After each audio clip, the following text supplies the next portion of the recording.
Hello friends, this is Vijay Raj Pushpan. Welcome to learner eyes by BRP. तो आइए हम लोग हड़प्पा सभ्यता का आज 14 पार्ट लेकर आए हैं।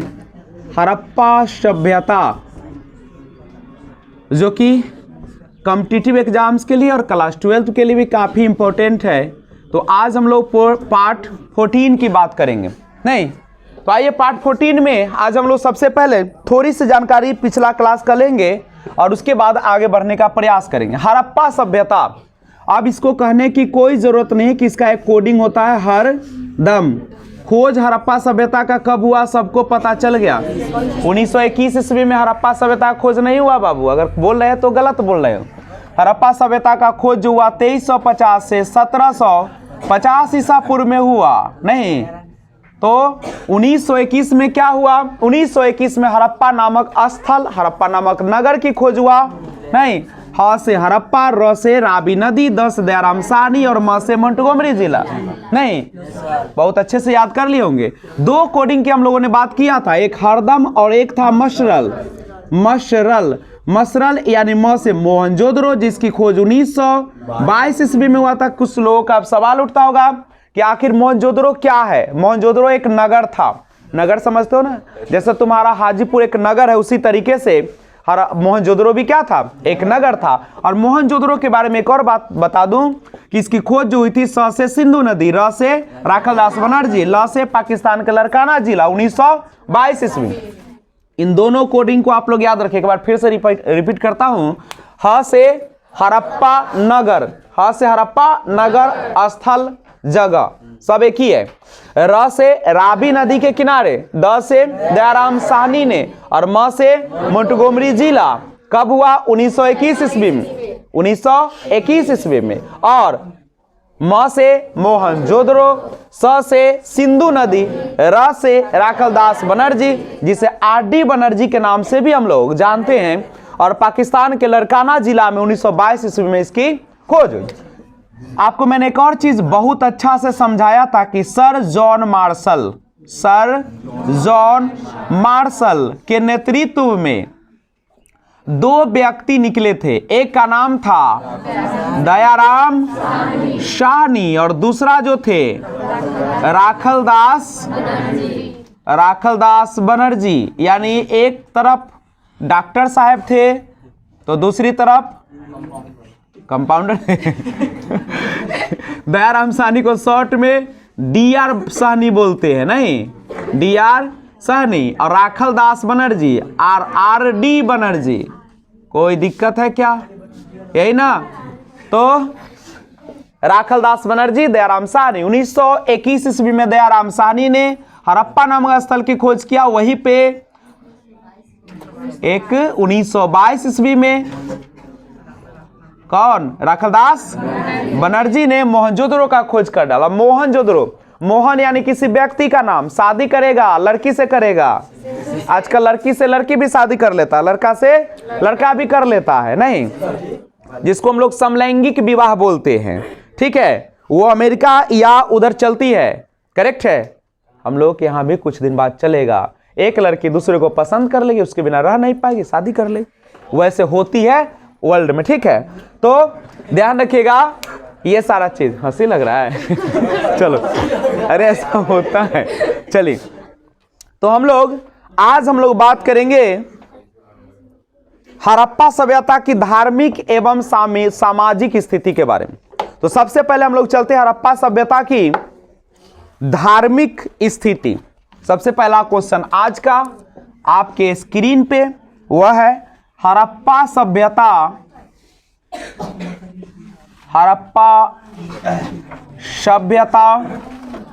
की धार्मिक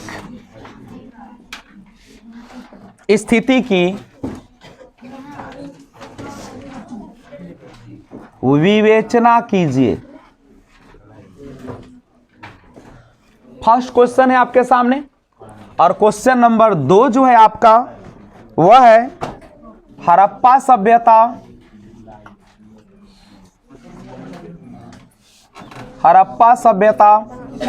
की सामाजिक स्थिति। सामाजिक स्थिति की विवेचना कीजिए।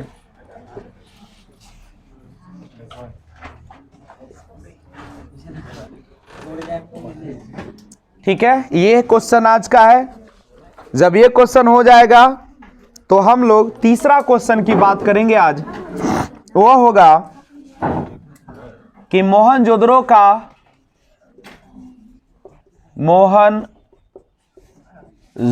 का एक नियोजित शहरी केंद्र के रूप में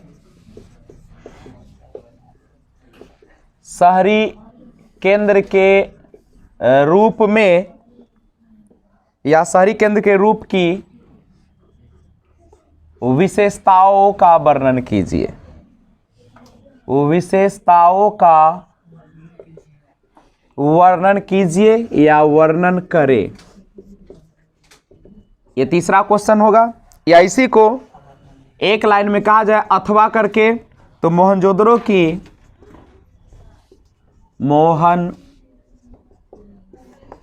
की कुछ विशिष्टताओं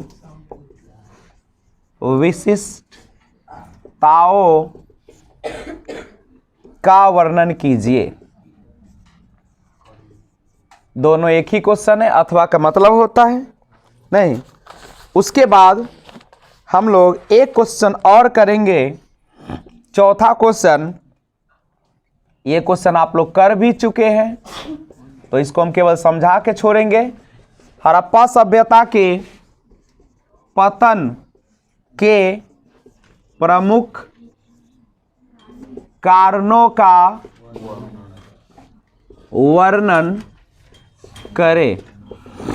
तो आज का हाईलाइट क्वेश्चन यही सब है जो आज की क्लास में हम लोग देखने वाले हैं। तो आइए शुरुआत करें। तो पहले शुरुआत करिए, लिखने का काम बाद में किया जाएगा। चलो तो एक बार फिर से हड़प्पा सभ्यता में आप लोगों का हार्दिक स्वागत करते हैं।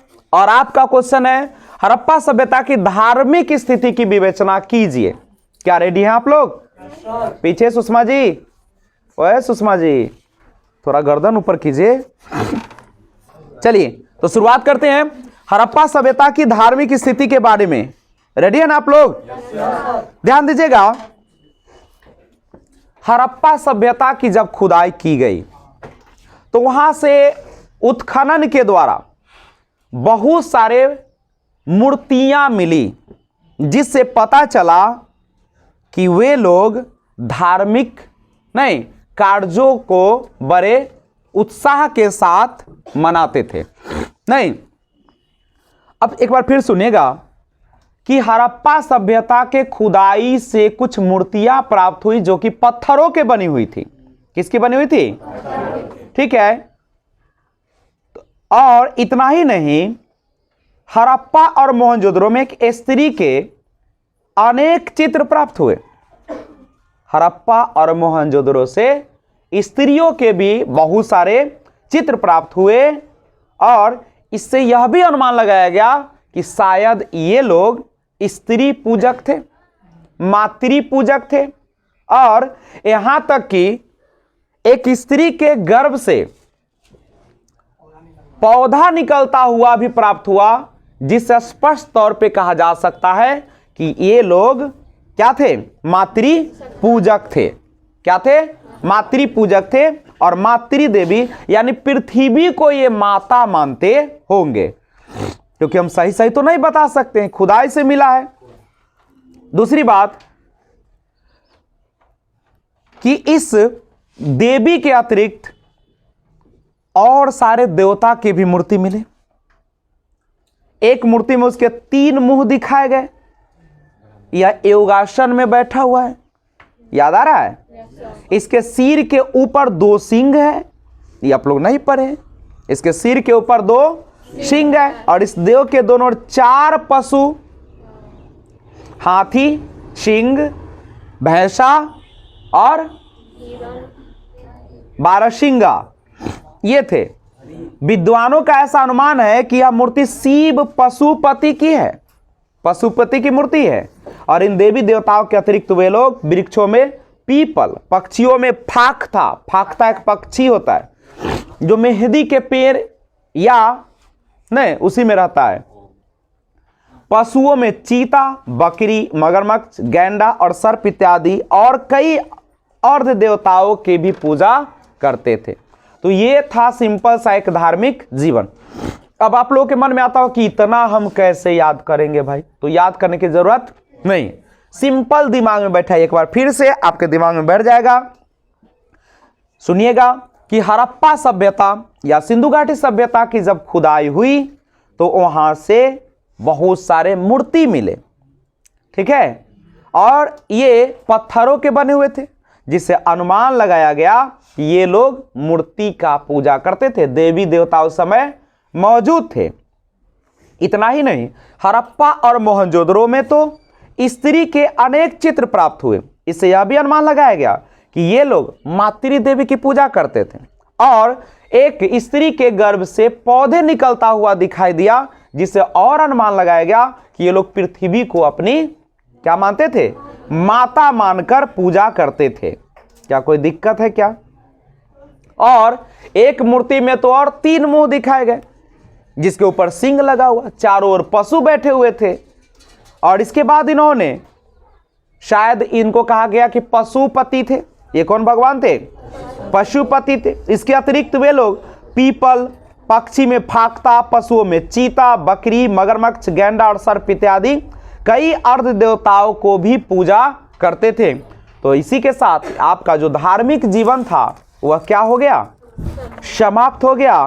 तो आपसे मैं आशा करूंगा कि खुद से तो आप कितना लिखिएगा मुझे भी अच्छे तरीके से पता है, नहीं तो अगर पता है आप लोगों को, क्या मैं इस क्वेश्चन को लिखाया हूं कभी?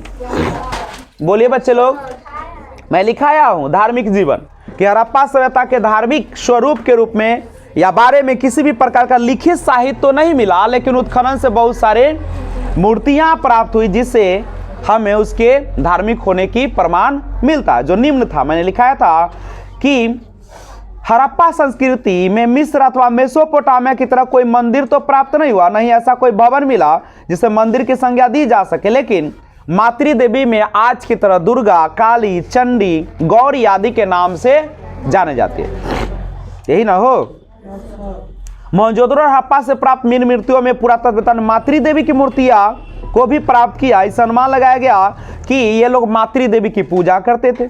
एक मूर्ति में तो स्त्री के गर्भ से एक पौधा निकलता हुआ दिखाया गया, जो संभवतः धरती देवी की मूर्ति है। नहीं, उसके बाद एक और चीज आपने देखा, क्या देखा कि मोहनजोदड़ो से एक ऐसी मुद्रा प्राप्त हुई, मुद्रा माने होता है बैठने का हाव भाव, जिसमें 3 मुख वाला एक पुरुष योग मुद्रा में बैठा है। इसके 3 सिंह है, इसके बाईं ओर एक गैंडा है, भैंसा है, और दाईं ओर हाथी और व्याघ्र है, और इसके सम्मुख एक हिरन है। और इसकी तुलना किससे की गई थी? पशु बाबू इसको याद कर लीजिएगा कि बाईं ओर गैंडा और भैंसा, बाईं ओर भैंसा और गैंडा, और दाईं ओर एक हाथी और व्याघ्र, और इसके सम्मुख एक हिरन। क्वेश्चन डालेगा कि इनमें से व्याघ्र, बाघ। और हड़प्पा सभ्यता के बहु संख्या में पत्थर अथवा मिट्टी से बनी लिंग योनि की प्राप्त लिंग पूजा के संकेत मिलते। ये लोग मुख्यतः पीपल के वृक्ष की पूजा करते थे। कोई दिक्कत है क्या? और कुबर वाला बैल तो विशेष पूजनीय था, आपने लिखा है। नाग पूजा के संकेत मिलते, ताबीज के संकेत मिलते। इससे पता चलता है कि ये लोग तंत्र मंत्र में भी विश्वास करते थे। मोहनजोदड़ो में इतना ही नहीं, एक स्वस्तिक चिन्ह भी मिला, शुभ लाभ जिसको तुम लोग बोलते हो, नहीं। और कालीबंगन और लोथल से ईंटों की बनी बेदी मिली है, जो अग्नि पूजा के भी क्या है? साक्ष्य है। मृतक संस्कार निश्चित रूप से कुछ नहीं कहा जा सकता, लेकिन ये दोनों तरीके से करते थे। नहीं, 2 तरीका था जनरली, या तो जला देते थे या क्या करते थे? दफना देते थे। लेकिन कहता है कि सिंधुवासी शवों को 3 प्रकार से उत्सर्ग करते थे। पहला पूर्ण समाधिकरण, इसमें संपूर्ण शव को भूमि में गाड़ दिया जाता था। आंशिक समाधिकरण में पशु पक्षियों के खाने के बाद उसको मिट्टी में गाड़ दिया जाता था। और तीसरा दाह कर्म, शव जला दिया जाता था और उसकी भस्म को गाड़ दिया जाता था। और ताबीज जो मिले हैं खुदाई से, इससे पता चलता है कि ये लोग अंधविश्वासी तथा भूत प्रेतों में भी विश्वास। आप लोग मत कीजिएगा अंधविश्वास। माथा दर्द करे, पेट दर्द करे तो ओझा के पास ना जाइएगा, डॉक्टर के पास ना, तो ओझाई में आपका जिंदगी भी ओझाई हो जाएगा। नहीं, जाना था कहीं और, गाना याद आ जाएगा, चले गए कहीं और। नहीं, तो याद रखिएगा कभी भी झाड़ फूंक और कंझरवा आंख झरवा कर ना जाइएगा पिलुआ गिरवाने, ठीक है। उतना पिलुआ अगर शरीर में हो जाए तो आदमी ऐसे ही मर जाएगा, ठीक है। समझ रहे हो बात को? मत जाइएगा झरवा फूकवा। घर में अगर बउआ हुआ है तो ओकरा घुमाइए, तनी हवा ब्यार लगाइए ना, ये ना कि कह देता है काजर उजर लपेश दे इतना कि बेचारा आंखें अथी हो जाए, ठीक है। तनी उसको साफ सुथरा रखिए और तनी घूमने दीजिए, बेचारा मिट्टी में खेलेगा तो स्वस्थ बनेगा। देखते हो गरीब के बच्चा के एकदम देह खोल ले अब बमले रहता है, अब पैसा वाला के बेटा लड़ पर तुरंते बीमार होगा, बीमारियों ना होता है बीमार, देखते हो। और देहो हाथ खायल पियल से निमन रहता है, क्या है कि उसको मिट्टी लगती है शरीर में, वो दौड़ता है। हम लोग अपना बचवा को मुर्गी फार्म बना देते हैं, पोल्ट्री मुर्गी, न बिछावन समय लड़का ना उतरत तो लड़का हो जाता है एकदम नेट चूबा ना। अरे उसको थोड़ा सा गिरने दीजिए, थोड़ा चोट लगने दीजिए, नहीं तो ये सब होना चाहिए। हाँ, छोटा बच्चा को 50 को गोदी में मत दीजिए, क्योंकि सभी के शरीर पर हो सकता है कि बैक्टीरिया हो, और उस बच्चे को, चूंकि बच्चा कोमल होता है, तुरंत उसको बैक्टीरिया हमला करेगा। नहीं, जिसको खूब बीमार उमार है उसके सामने बच्चा को मत ले जाने दीजिए। अगर बच्चा उठाते तो हाथ दो एकदम सैनिटाइज करके उठाइए बच्चा को, साबुन में से धोकर तब बच्चा छुइएगा। उसका मम्मी का भी कर्तव्य है कि डेली तौलिया उलिया उसको साफ करे या उसमें दे, ये ना कि 10-300 महकैया लड़का है में खेलैया। चलो, तो ये था आपका धार्मिक जीवन समाप्त हुआ, ठीक है। तो आइए अगला क्वेश्चन की ओर बढ़े। अगला क्वेश्चन स्क्रीन पे, हड़प्पा सभ्यता की सामाजिक स्थिति। कौन स्थिति? तो बात करें, चलिए। सामाजिक स्थिति का मतलब होता है समाज। ये तो नहीं लिखा है आंसर? वाह, जियो मेरे लाल। तो सुन लो केवल, तो बहुत काम आसान हो चुका है आज।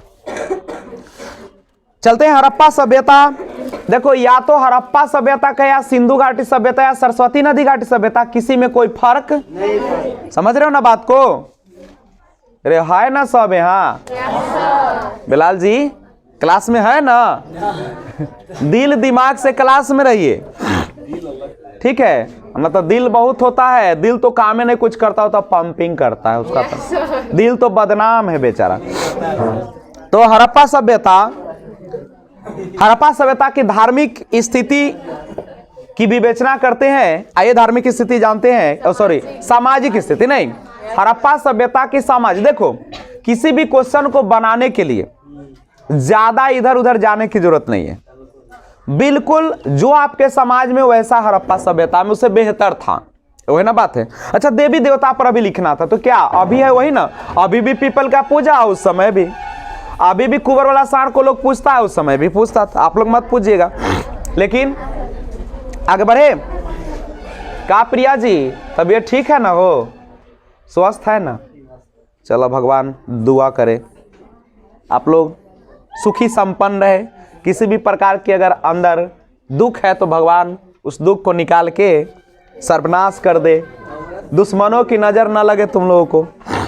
वैसे भी नहीं लगेगा, हम डेली पूजा पाठ करते हैं तो मांगते कि हमरा, हे भगवान हमरा कुछ दो चाहे न, हमरा बाल बच्चा के एकदम खुशहाल रखी है, रोग उग जे है से सब दूर कर दिया हो, 2 साल उम्रे काट लिया हो लेकिन स्वस्थ रखे हो। चलो, अरे मेरी दुआ है तुम लोगों को कुछ होने वाला नहीं है। चक्का के अंदर भी घुस जाओगे ना तैयो निकल जाओगे, अब जान के ना घुस जाना, न तो कहे कि सर कहे कि दुआ मांग ले हम घुस बाओ, बुआ जबरदस्ती करोगे तब न करतो, ताबीज काम न करतो। चलो, हड़प्पा सभ्यता की सामाजिक जीवन। मधु जी कृपया देखिए, यही बात ना बोलते तो कतो मधु सर बहुत बोलते हैं हमको। अरे तोरा इतना दुलार तो हम कोई के न कली हुई दुनिया में किए है। चल, ओकरा पोसैत पोसैत हमरा जनै छे कितना रात हम न सोते थे। रात में कर तोरा कहाँ अब लेकर घुमाब, चल आगे बढ़ो। अरे एगो बच्चा पोसने में कितना मेहनत है, रात भर जगना पड़ता है। अरे 12 बजे जाके कहाँ करे लगता हो। चलिए आ तनका बच्चा तनका सब बढ़ता है, 1-2 साल का हो जाता है, तब तोरा सोने नहीं दे, आंख में और ही भोंकता हो। अरे तू तो अपने सुतरा ले तनी सोए दे ना 5-6 साल का हो गया तब तो बाबू रतिये में कहतो हमरा हाथी चाहिए, हाथी ना। अरे हाथी कैसे आ जाते घर में, रखवे क्या है, तो हमरा चाहिए तो चाहिए बाबू रे। ये सब दर्द जानते एकदम 11-12 बजे कहतो कि अभी हमरा चाय डेयरी मिल्क, तो अभी नयका बच्चा सब डेयरी मिल्क मांगता है। अरे बाप रे भाई कौन जमाना आ गए। पहले तो एगो चरनिया देते ठीक है, और डेयरी मिल्क, आप डेयरी मिल्क कैसे नहीं मांगता बच्चा, हमरा बड़का वाला चाहिए ना। चलिए अनाथा सेलिब्रेशन, एक रात सेलिब्रेशन पैक दीजिएगा तो बोलो ओहे चाहिए। अरे बाप कमाई छो उतना उड़ावे ला के 100 रुपया देतो, चल ठीक है उड़ावे तो अगला कमाता हो बेटो ना। तो आइए हड़प्पा सभ्यता की देखते हैं अगला क्वेश्चन, सामाजिक जीवन। कौन जीवन? तो बैठा लीजिएगा, ध्यान दीजिएगा। हड़प्पा सभ्यता की सामाजिक जीवन का मूल इकाई उसका परिवार हुआ करता था। ये हम नहीं कहते हैं, पुरातात्विक कहते हैं। दूसरी बात, अधिकतर जो लोग थे वहां कृषि किया करते थे। वैसे कृषि और व्यापार जो था उसका मुख्य केंद्र जो था मोहनजोदड़ो। मोहनजोदड़ो व्यापारिक केंद्र था, वहां पे व्यापार हुआ करता था। और यहाँ के जो लोग थे वह नगरों की 4 दीवारी से बाहर रहते थे।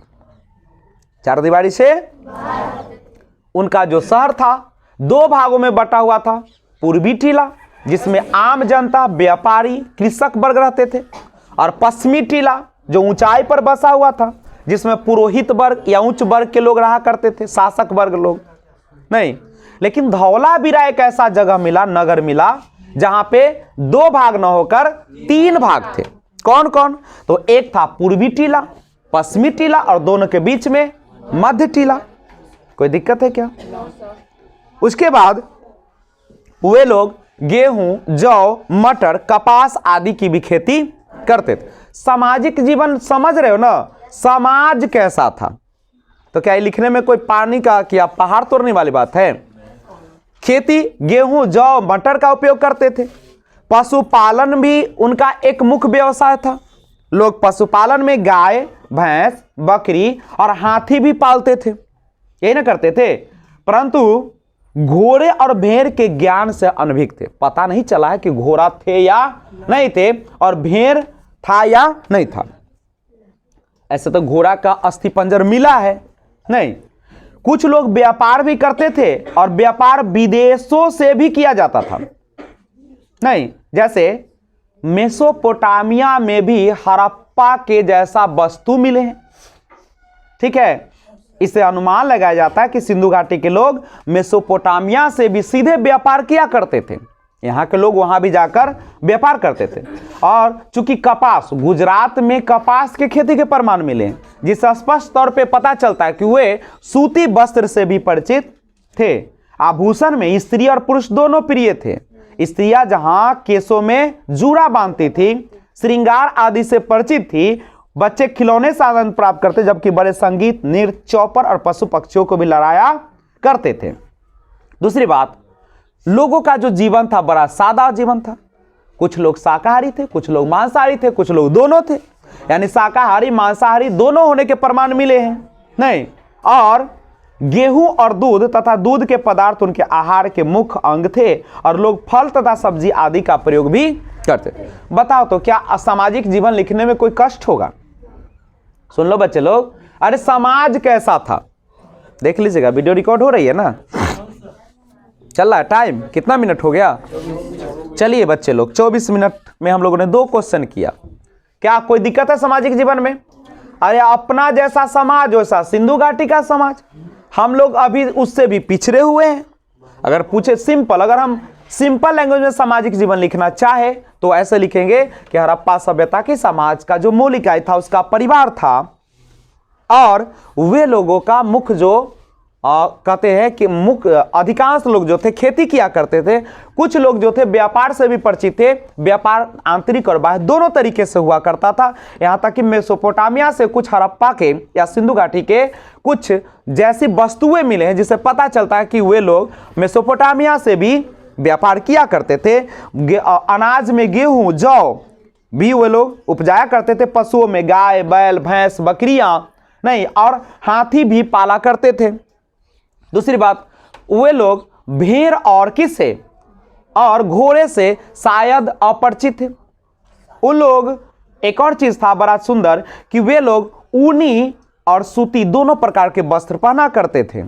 करेक्ट है। और आभूषण के लिए पुरुष और स्त्री दोनों जो थे क्या थे, शौकीन थे। जहां स्त्रियां एक तरफ जूरे बाल में बांधती थी या गहने बहुत सारे सोने चांदी का पहनती थी, तो दूसरी तरफ पुरुष भी कम नहीं थे। नहीं, वो भी बहुत सारे अपने श्रृंगार के लिए पहना करते थे।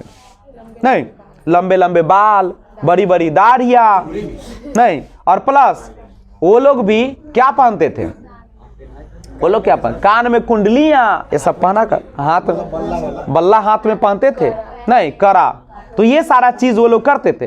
तो ये धार्मिक और सामाजिक जीवन भी आपका क्या हो गया, समाप्त हो। अगले क्वेश्चन की ओर बढ़ते हैं। क्वेश्चन है, मोहनजोदड़ो एक नियोजित शहरी केंद्र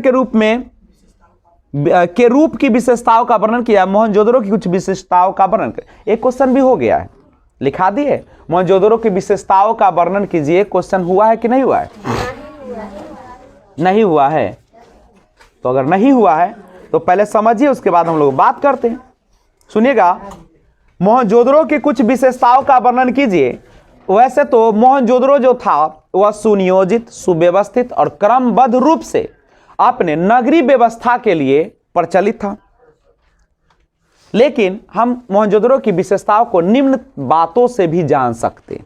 पहला कहता है कि मोहनजोदड़ो हड़प्पा सभ्यता का सबसे अनूठा और नियोजित शहर था। नहीं, जिसमें घर क्रमबद्ध रूप से बने हुए थे। हर निजी घर में शौचालय, स्नानागार, रसोई घर और कुएं का व्यवस्था था, और उससे निकलने के लिए, गंदे पानी निकलने के लिए नालियों का व्यवस्था था, जो कि गली वाली नाली में मिलती थी, और गली वाली नाली मुख्य सड़क के बड़े वाली नालियों में जाकर मिल जाती थी, और वह पानी शहरों से बाहर जाकर गिरता था। दूसरा, मोहनजोदड़ो शहर को दो भागों में बांटा गया था। एक भाग छोटा तो दूसरा भाग ऊंचाई पर बसा हुआ था। एक को कहा गया पूर्वी टीला तो दूसरी को कहा गया पश्चिमी टीला। उसके बाद मोहनजोदड़ो के प्रथम भाग अर्थात दुर्ग की ऊंचाई का कारण यह था कि यहाँ की संरचनाएं कच्ची ईंटों के चबूतरे पर बनी थी। दुर्ग को दीवार से घेरा गया था, जिसका अर्थ है कि इसे निचले शहर से अलग किया गया था। दो शहर भाग में बटा था। पूर्वी टीला नीचे बसा हुआ था, केवल घर बने हुए थे, जबकि पश्चिमी टीला के चारों तरफ से चार दीवारी की गई थी, चारों तरफ से घेर दिया गया था, बाहर पक्की ईंटों से और अंदर कच्ची ईंटों से, और उसके अंदर शहर था ताकि कोई भी उस पर हमला न कर सके। क्या कोई दिक्कत है? अगला पॉइंट, मोहनजोदड़ो शहर जो था वह कैसा था? सुनियोजित ढंग से नालों का भी निर्माण किया था। तो इन सब बातों से अनुमान लगाया जाता है कि इसकी जो सभ्यता थी एक नियोजित शहरी केंद्र के रूप में विख्यात थी। कोई दिक्कत है क्या? अगर आपको कहेगा सिंधु घाटी या हड़प्पा सभ्यता की विशेषता लिखे तो क्वेश्चन चेंज हो जाएगा। याद रखिएगा, हम बात की अभी मोहनजोदड़ो की। हड़प्पा सभ्यता की विशेषता मैंने लिखा दिया है। मैंने कहा था कि हड़प्पा सभ्यता अपने भवन निर्माण कला के लिए काफी प्रचलित थी। हड़प्पा सभ्यता की जो नगरें थी वह सुनियोजित, सुव्यवस्थित और क्रमबद्ध रूप से बनाई गई थी, जहां पे आज से कई गुना बेहतर उस समय सुविधाएं मौजूद थी। चाहे वह सड़क, स्नानागार, जल निकासी प्रणाली, ईंट या विशाल स्नानागार की बात करें, सभी चीजों में वह परिपूर्ण थी। सब कुछ का व्यवस्था था। यहां तक कि उनके निजी घर भी जो हुआ करते थे काफी तरीके से बनाए गए थे, सलीके से बनाए गए थे। नहीं, वहां पे आवागमन के लिए सड़क का भी उत्तम व्यवस्था था। सड़कें बिल्कुल एक सीध में समकोण पर बने थे, जो आज भी हम लोग उसकी कल्पना करते हैं। नहीं, जल निकासी प्रणाली के लिए बहुत फेमस थे, जिसमें गली वाली छोटी नाली बड़ी सड़क के दोनों ओर, मुख्य सड़क के दोनों ओर जो बड़ी नालियां था उससे मिला करती थी और उसका गंदी पानी बाहर जाकर गिरा करते थे, जिसकी मुख्य सड़क की जो चौड़ाई थी करीब 9 मीटर, जिसे क्या कहा जाता था, राजमार्ग की संज्ञा दी जाती थी, और जो गली वाली सड़क थी 3 से 4 मीटर चौड़ी हुआ करती थी। आकाशवाणी से हम नहीं बोल रहे हैं हम लर्नराइज बीआरपी से बोल रहे हैं खो गए। उसके बाद सड़क व्यवस्था हो गया, जल निकास हो गया, उसके बाद विशाल स्नानागार। लोग कितने बेहतरीन थे इसका अंदाजा इससे भी लगाया जा सकता है कि लोग एकता को बनाए रखने के लिए धार्मिक उत्सवों पर एक विशाल स्नानागार का उपयोग करते थे, जो कि 2 भागों में बटा था, आंतरिक भाग, बाह्य भाग, जिसकी लंबाई 39 फीट या फुट और चौड़ाई 23 फुट और गहराई 8 फुट हुआ करती थी। और आंतरिक भाग में उत्तर और दक्षिण 2 सीढ़ियों का उपयोग होता था, जो कि चढ़ने और उतरने के लिए होता था। नालियों का भी उत्तम व्यवस्था, गंदे पानी के लिए अलग नाली, साफ पानी जो कुएं से जाती थी उसके लिए अलग नाली का व्यवस्था था। और उस स्नानागार के चारों ओर कमरे बनाए गए थे ताकि प्राकृतिक आपदा से बच सके। नहीं, चारों ओर बरामदे बनाए गए थे। नहीं, ये भी हो गया। उसके बाद अन्नागार भी था। अन्नागार में आपको पता है कि चूंकि वहां से 12 धान कोठार मिले हैं, जो कि 2 कतारों में 6-6 की संख्या में हुआ करती थी, और ये किसी चबूतरे पर बनाए गए थे, चबूतरे पर रखे गए थे कोठार को, और आवागमन की भी सुविधा थी ताकि उसमें से अनाज को निकाला जा सके। धूप और हवा जाने की उत्तम व्यवस्था थी। और उसके बाद ईंट की बात करें तो ईंट भी चतुर्भुजाकार में हुआ करती थी। नहीं, काफी बेहतरीन ईंट होती थी, पक्की ईंटों का लोग प्रयोग करते थे। तो कोई दिक्कत है क्या? हाँ, ये हड़प्पा की विशेषता है। किसकी विशेषता है? अभी बोले हैं से क्वेश्चन कौन था? मोहनजोदड़ो। मोहनजोदड़ो हड़प्पा का एक नगर है। जैसे हड़प्पा सभ्यता, सिंधु घाटी सभ्यता में जगह कौन कौन मिले हैं? मोहनजोदड़ो, लोथल, कालीबंगन, चनहुद्रो, नहीं, और धौलावीरा, यही सब न मिले हैं। तो ये मुख्य उसका नगर था। तो आज आपके सामने शुरुआत करते हैं।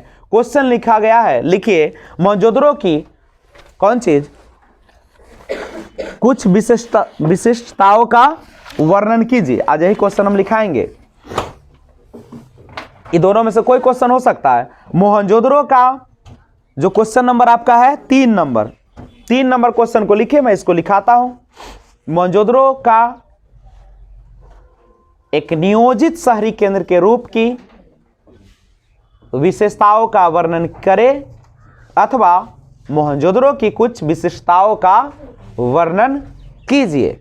जल्दी से लिखा जाए, क्योंकि YouTube पर लोग इंतजार नहीं करते हैं, नहीं तो भगा भगा कर देखेगा। नहीं कि सर अभी गप मारे, भगा रे भगा। तो अगर आप लोगों ने लिख लिया है तो आगे बढ़ता हूं। क्या बीना जी, बड़ी मायूस है? ठीक है ना? अरे हंसते रहो, खेलते रहो। 4 दिन की जिंदगी है, 2 इंतजार में गुजर गए, दो कथी मेरे 2 चलिए। अरे जिंदगी क्या है? जिंदगी तो एक किताब का पन्ना है। जितना अच्छा से पलटोगे उतना अच्छा होगा। अब किताब पर जाके चढ़ के नाचे लगवाई तो किताब फट जातो, वैसे जिंदगी फट जातो। क्या जिंदगी एक जानते हो क्या है? संघर्षों का मेला है। जितना ज्यादा दुख होगा ना, समझो भगवान आपको उतना सुख देने के लिए इंतजार कर रहे हैं। नो दुख नो सुख इसलिए जितनी ज्यादा कठिन लड़ाई होगी उतना ही तुम्हारा जिंदगी बहुत खुशहाल। देख ले, भारत बुरी तरीके से पहला T20 में हारा और दूसरा में बुरी तरीके से हराया। समझ रहे हो?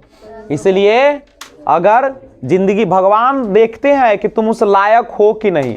अरे तुमको हम नंबर 1 टीम बनाने वाले, नंबर 2 पर ना है भारत अभी T20 में। अब चाहता है कि एक पर बनाए, तो एक पर बनाने के लिए तुमको परीक्षा लेंगे कि ऐसे दे देंगे? नहीं, अभी तुमको हम बिहार टॉपर बनाना चाहते हो, ऐसे हमको बनवा देंगे। अभी तो आप परखबो, एगो चैप्टर चला रहे हैं इतना दिन से, मोहनजोदड़ो का पन्ना पन्ना गोबरा गोबरी सब याद करवा रहे हैं ना, ताकि बिहार टॉपर जाओ तो, अरे बिहार टॉपर बन के जाओ तो सोना लेखा चमको। हम भी तुम्हारे जाए तो तोरे रोशनी से हमू चमक जाता ना।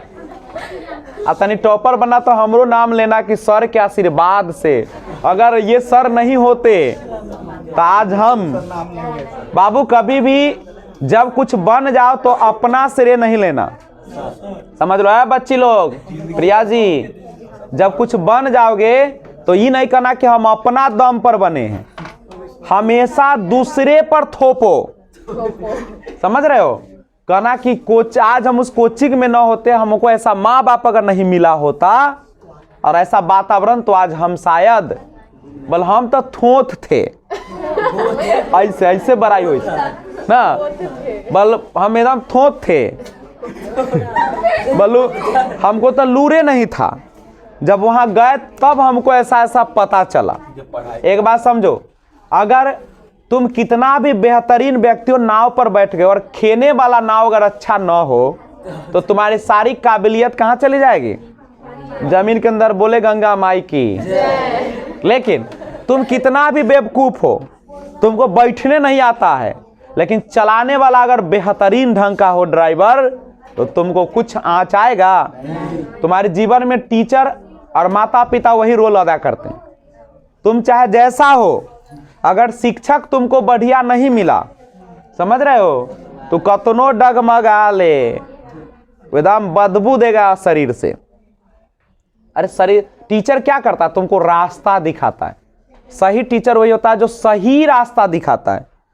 और आजकल के बेकार पापी टीचर वही होते हैं जो अपने फायदे के लिए बच्चों को गुमराह कर देते।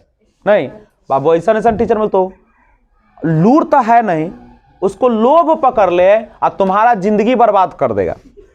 चिकन चिकन बात, आओ ना बोला, ऐसा वाला मिलेगा, ऐसा पढ़ाई कि तुमको कभी सोचने की जरूरत, अब बोलो ऐसे आओ ना, ऐसे वाला कोर्स करना लो, ऐसे हो जाओगे।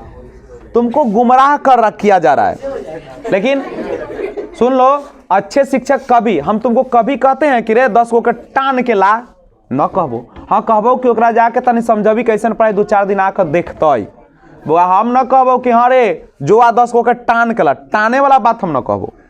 हाँ ये कहेंगे कि चलो बगल में है तो उसको थोड़ा सा समझाओ कि आकर देख बउआ, अगर बढ़िया लगता तो रही है और न लगता तो हम कभी नहीं कहते कि हमको पैसे की लोभ है। अरे बाल बच्चा संस्कारी हो जाता, हम बहुत खेत कर खरीद लेम, घर बना लेम ना, कहे कतनो तो बना ले, बाल बच्चा में निकल गलो ना, तो सब पी कर शराब पीबी का नाचता हुए पर घर पर ऐसे उझलतो शराब आग लगता हो, कहते पप्पा कमाया है, कमो बेईमानी से कमाया हुआ धन है, ऐसे ना बोलता है। देवदास मूवी देखे हो? देवदास शाहरुख खान का, तो देख लेना, उसमें शाहरुख खान का बाप बहुत पैसे वाला रहता है और बाबू शराब पिएगा अब बस मरता है सलाई, सबको जलाता है। पारो के चक्कर में देवदास जान दे देता है, लेकिन पारो उसका होती है क्या? जब देवदास का पारो नहीं तो हम लोगों का कौन देवी होगा भाई? कोई नहीं होगा। इसलिए सबसे पहले अपना बनाओ। किसको बनाओ? टाइम बहुत हो चुका है, लिखो क्वेश्चन का जवाब। मोहनजोदड़ो का एक नियोजित शहरी केंद्र की विशेषताओं का वर्णन कर, या मोहनजोदड़ो की कुछ विशेषताओं का वर्णन कीजिए। आंसर लिखिए, एक साथ लिखिएगा, एक आवाज में एक धुन में गाइएगा। चलिए लिखिए, मोहनजोदड़ो की कुछ प्रमुख विशेषताएं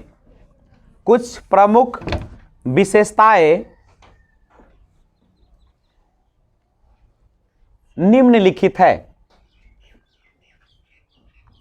मोहनजोदड़ो की कुछ प्रमुख विशेषताएं निम्नलिखित है और डैश दे दीजिए। और पहला पॉइंट लिखेगा, मोहनजोदड़ो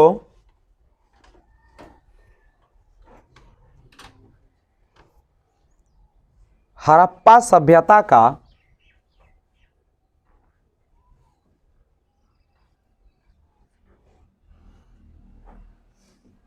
एक सुव्यवस्थित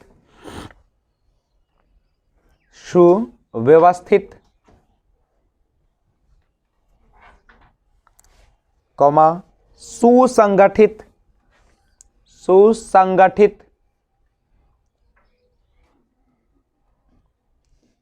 कौमा क्रमबद्ध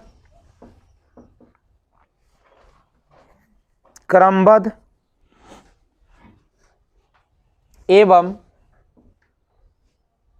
नियोजित शहरी केंद्र था। नियोजित शहरी केंद्र था।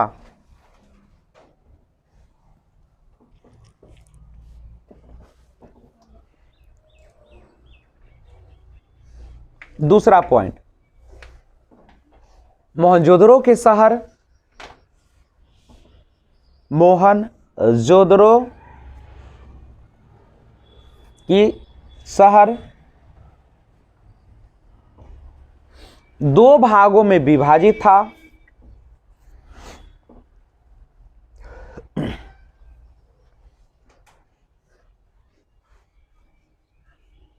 पूर्वी टीला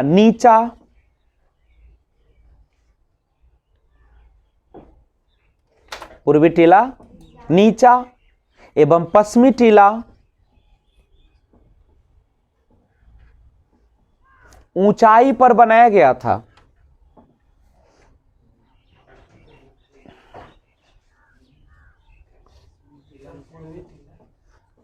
पूर्वी टीला नीचा एवं पश्चिमी टीला ऊंचाई पर बनाया गया था। पॉइंट नंबर 3,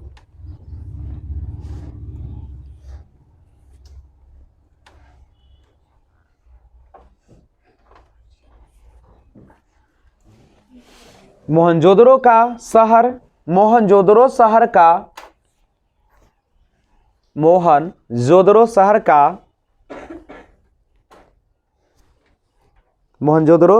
शहर का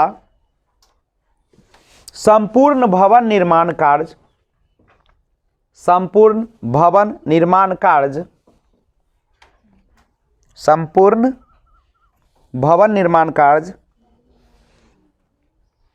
चबूतरों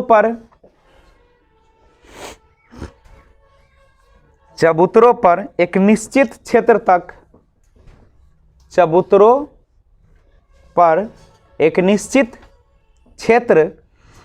तक सीमित था।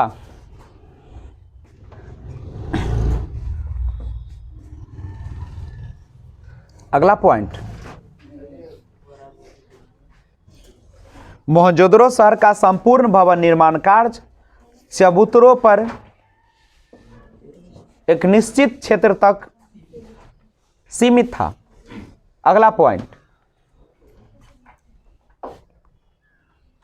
इसमें नालों का भी सुनियोजित निर्माण किया गया था।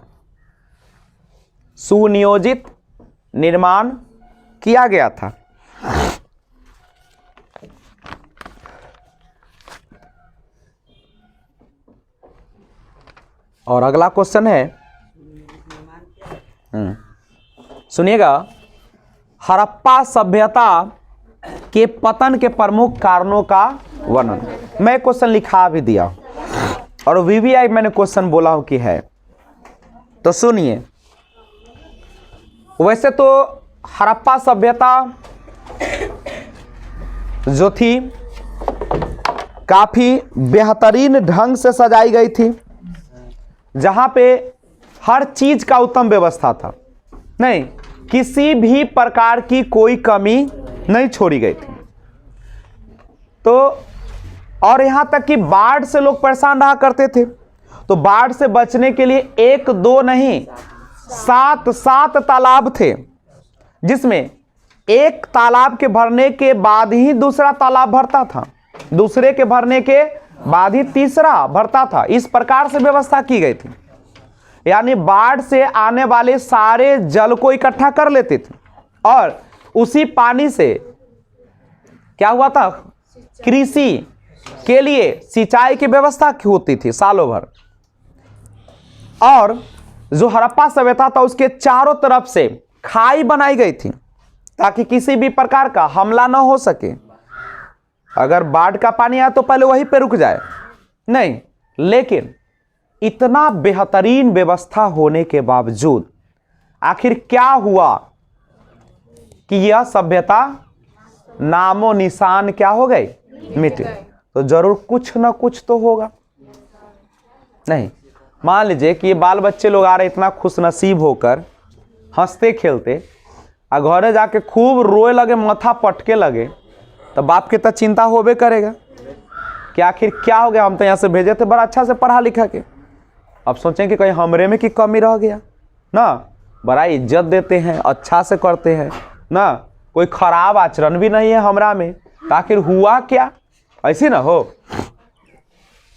तो अब पता लगाया गया कि आखिर क्या हुआ। इतनी सुंदर सभ्यता जिसकी जीने की सबको तमन्नाएं होती है, इच्छाएं होती है, लेकिन क्या हुआ कि इतना हर चीज किया हुआ समाप्त हो गया। नहीं, तो इसके पीछे जब खुदाई हुआ, नहीं, तो सभी विद्वानों में मतभेद हो गया। कुछ विद्वानों ने कुछ कहा तो कुछ विद्वानों ने कुछ कहा। यानी हड़प्पा सभ्यता का समाप्त कैसे हुआ, इसको लेकर विद्वानों में मतभेद है। फिर भी इसके पतन के कुछ निम्नलिखित कारण दिए जा सकते हैं। पहला कारण, सिंधु क्षेत्र में आगे चलकर वर्षा कम हो गई, फलस्वरूप कृषि और पशुपालन में कठिनाई होने लगी। जब वर्षा कम होगा तो क्या खेती हो पाएगा, और जब खेती नहीं होगा तो क्या पशुओं का पालन हो पाएगा। पहला कारण हो सकता है कि वर्षा कम हो गई आगे चल के, जिसके कारण इस सभ्यता का पतन हो गया। कुछ विद्वानों के अनुसार इसके पास रेगिस्तान बढ़ता गया। अरे वर्षा कम होगा, बालू ज्यादा होता चला जाएगा, फलस्वरूप मिट्टी में लवणता बढ़ गई, नमक की मात्रा, और उर्वरता शक्ति, उपजाऊपन जो था जमीन का समाप्त हो गई, और इसके कारण सिंधु सभ्यता का पतन हो गया। तीसरा कारण, कुछ लोगों के अनुसार यहां भूकंप आने से बस्तियां समाप्त हो गई। भूकंप आया, सब मिट्टी के अंदर दफन हो गया, टूट गया, गिर गया। कुछ, अगला पॉइंट है चौथा, कुछ दूसरे लोगों का कहना था कि यहां भीषण बाढ़ आ गई और पानी जमा हो गया, इसके कारण लोग दूसरे स्थान पर चले गए, कहां गए कोई पता नहीं चला, सभ्यता समाप्त हो गया। अगला पॉइंट, एक विचार यह भी माना जाता है कि सिंधु नदी का धारा बदल गई और सभ्यता क्षेत्र नदी से दूर हो गया। जा रहा था पूर्व साइड में, चल गया पश्चिम, जा रहा था उत्तर में, चल गया दक्षिण, दिशा बदल लिया। जब दिशा बदल लिया तो कृषि कैसे होगा, उपजाऊपन घट गई, कृषि नहीं हो पा रहा था, और जिसके कारण इस सभ्यता का क्या हो गया, अंत हो गया। कोई दिक्कत? तो आज फिर से इसका आंसर लिखिए बढ़िया तरीका से। पिछला क्लास में लिखाया गया लेकिन और अच्छा से लिखा जाए। क्वेश्चन है लास्ट वाला, हड़प्पा सभ्यता के पतन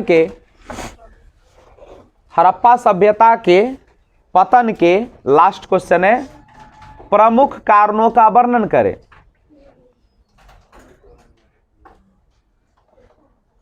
नोट हो गया? क्या हड़प्पा सभ्यता में मजा आ रहा है ना पढ़ने में? बोलो ना हो, भर दिन मन कर रहा है। तो कल हम ऐसा मन लगू क्लास देंगे ना, कहता है कि अंत भला तो सब भला।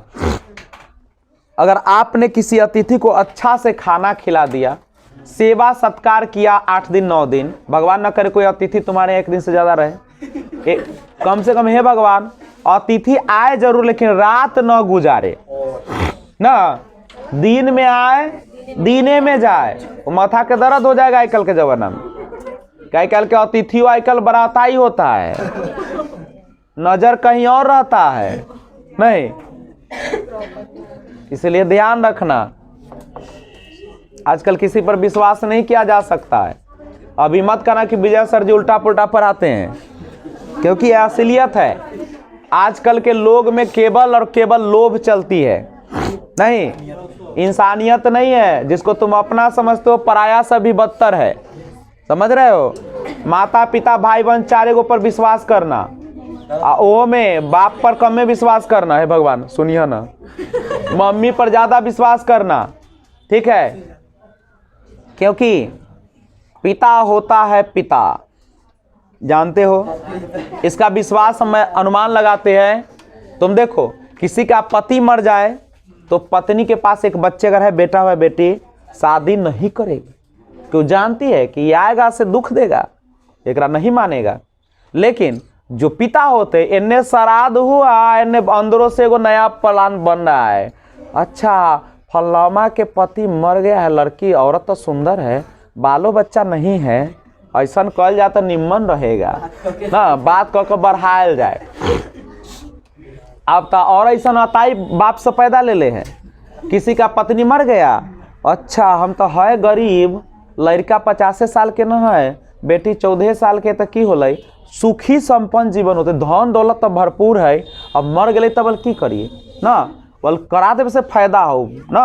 अगल बगल वाली कहतो रे की होले उम्र कथी देखे कोना ले सुख होतो बेटा, अरे सुख कहते बुढ़वा से सुख कथी होतो।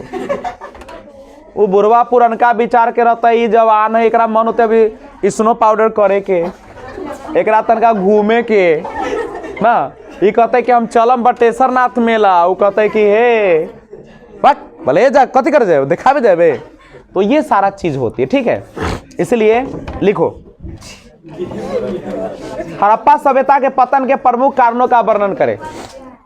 लिखिए, हड़प्पा सभ्यता के पतन के बारे में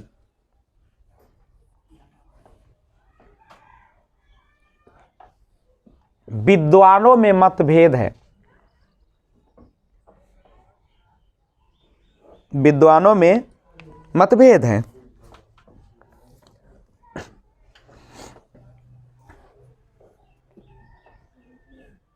फिर भी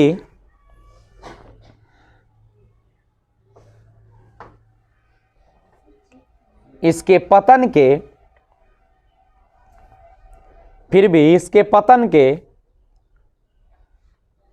निम्नलिखित कारण दिए जाते हैं। इसके पतन के निम्नलिखित कारण दिए जाते हैं।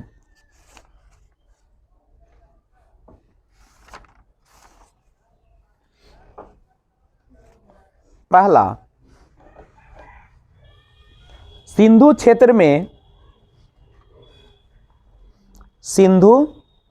में आगे चलकर वर्षा कम हो गई। सिंधु क्षेत्र में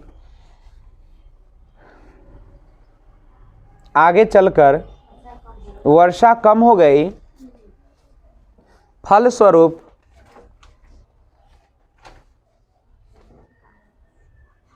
कृषि और पशुपालन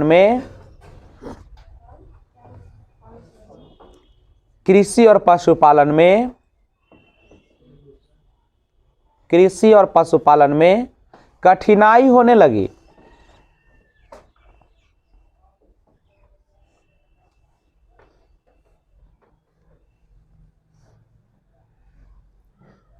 अगला पॉइंट, कुछ विद्वानों के अनुसार, दूसरा पॉइंट लिखिएगा, कुछ विद्वानों के अनुसार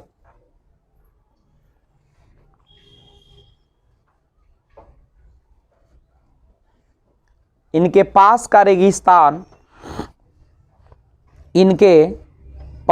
रेगिस्तान बढ़ता गया।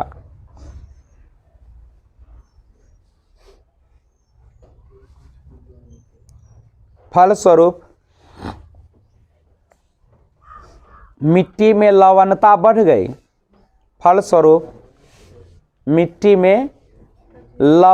बढ़ गई।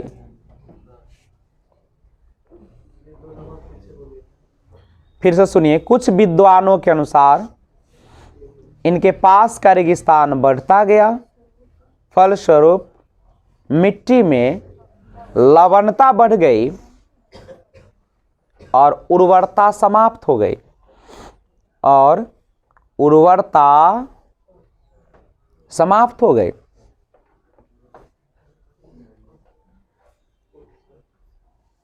फिर से बोले, अरे हे कर, कुछ विद्वानों के अनुसार इसके पास का रेगिस्तान बढ़ता गया, फलस्वरूप मिट्टी में लवणता बढ़ गई और उर्वरता समाप्त हो गई।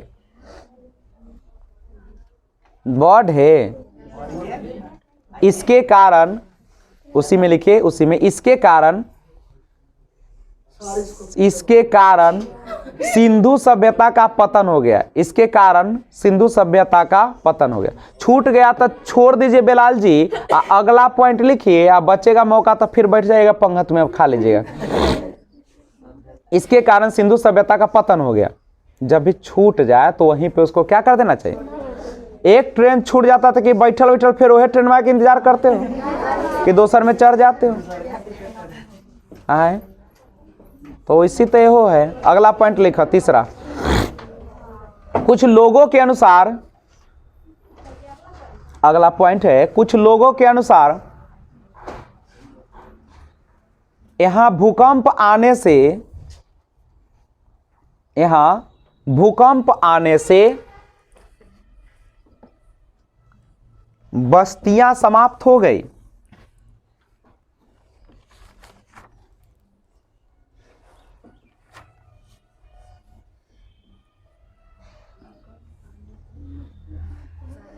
कुछ लोगों के अनुसार यहां भूकंप आने से बस्तियां समाप्त हो गई। अगला पॉइंट,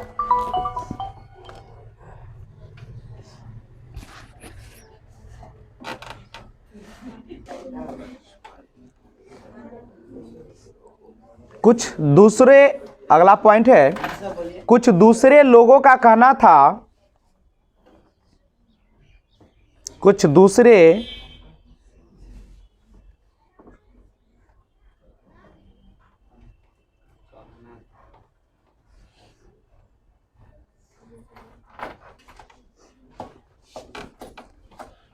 यहां भीषण बाढ़ आई होगी, यहां भीषण आग,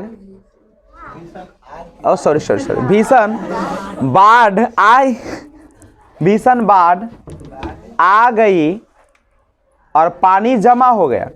कुछ दूसरे लोगों का कहना है कि यहां भीषण बाढ़ आ गई और पानी जमा हो गया।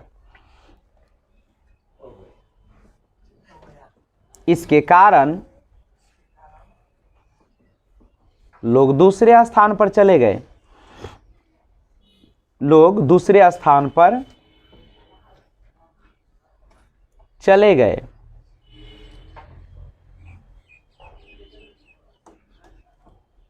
और लास्ट पॉइंट लिखा जाए,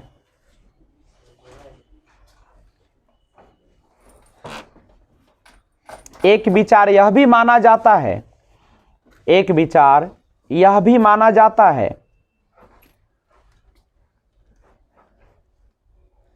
कि सिंधु नदी की धारा बदल गई।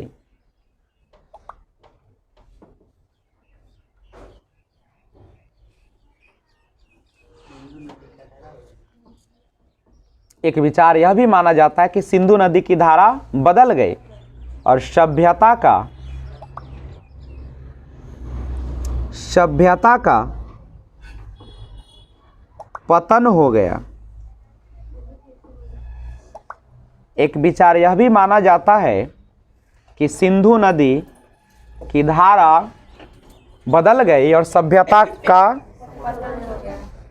पतन हो गया। तो इस प्रकार से हड़प्पा सभ्यता का क्या हो गया, पतन हुआ है। अभी समाप्त नहीं हुआ है, ये समाप्त हुआ है पुराना जमाना वाला हड़प्पा सभ्यता। अभी आपके जो कोर्स है उसमें नहीं हुआ समाप्त। देखो इसको जितना पढ़ाएंगे कम पड़ता चला जा रहा है। तो मेरी अब इच्छा यही है, मेरी यही इच्छा है कि अब हड़प्पा सभ्यता को आज समाप्त घोषित कर दे। अच्छा, विज्ञान आप प्रौद्योगिकी लिखा है कि ना लिखा है? नहीं जाएगा ही ना। अभी एक क्लास और मांग रहा है, ठीक है? तो कल इसका अंत क्लास शायद हो, ठीक है? क्योंकि अब जितना पढ़ाएंगे, हमें पढ़ाना है 15 चैप्टर नहीं, तो पहला चैप्टर में ही हम लोग लगे हुए हैं। तो ऐसा करते हैं, कल हड़प्पा सभ्यता का अंतिम संस्कार निकलेगा और आप लोग कल तनी सज धज के नहीं आइएगा, क्या है कि कल मंजिल भी चलना है हम लोग को। आइए से हकार दे देते हैं, ठीक है? तो क्या बोले अभिषेक जी? तो कल चेचरे कहाँ जब वो लेकर कुछ कोनारा दूर पड़ जाएगा, चेचर में ठीक रहेगा। चलिए हो, तो कल अंतिम यात्रा में भारी संख्या में आप लोग शामिल होइएगा। कल हड़प्पा सभ्यता का अंतिम क्लास दिया जाएगा, लेकिन मैं चाहता हूं कि आपसे विदा लूं। अगर अभी तक आपने पीछे का क्लास नहीं देखा है तो आप आज जो 14 क्लास चला है, 14वां 13 वीडियो आपको अपलोडेड है ना। लिखिएगा learner eyes bye VRP Harappa सभ्यता पार्ट 1, एकदम चमकता हुआ सितारा आ जाएगा। और 13 वीडियो जो है आप उसको जाकर क्या कर लीजिएगा, देखिएगा। और आज आपके सामने 14 नंबर वीडियो शामिल हुआ। लेकिन आगे बढ़ने से पहले मैं एक और बात बता दूं, अतिथि लोग प्रसाद लेकर ही जाइएगा, ठीक है? हड़प्पा सभ्यता अभी तो चमक रहा है ना, कल ना अंत होगा। तो आज मैं यहीं पे विदा लेता हूं और आप इस चैनल को बने रहे। अगर आपको वीडियो अच्छा लगा है तो लाइक, शेयर, कमेंट और बेल आइकन कॉल पे जरूर प्रेस कर लीजिएगा। तो मिले फिर एक और वीडियो के साथ, जहां भी रहे खुशहाल रहे, B enjoy. Thanks for watching. जय हिंद, जय भारत।